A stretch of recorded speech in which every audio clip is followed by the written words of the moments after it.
Today I shoot my first day with the Canon C70. I shoot these clips on a cold winter day, in the snow, just walking around, not really planning much. And while editing later I noticed something really interesting. I wasn't thinking about the camera at all while shooting, and that doesn't happen really often.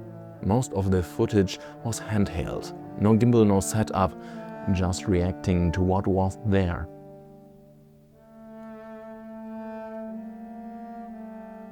Snow is actually pretty unforgiving. Bright highlights, flat light, almost no contrast. And that's usually where you really see how a camera behaves. Everything you're seeing here was recorded in RAW using C-Log 2. Not because it's impressive on paper, but because it gives me time.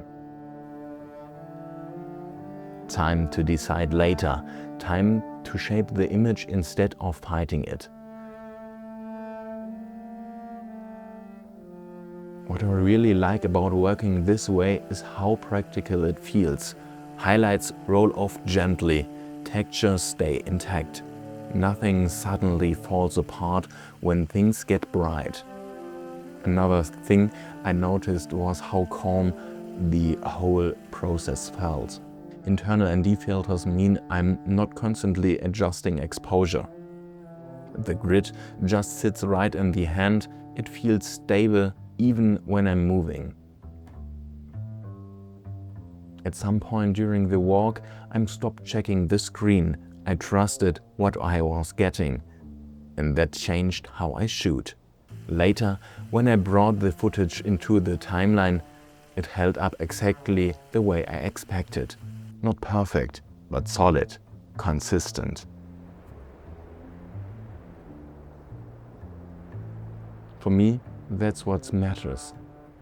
Not chasing a look while shooting, but knowing the image will be there when I need it.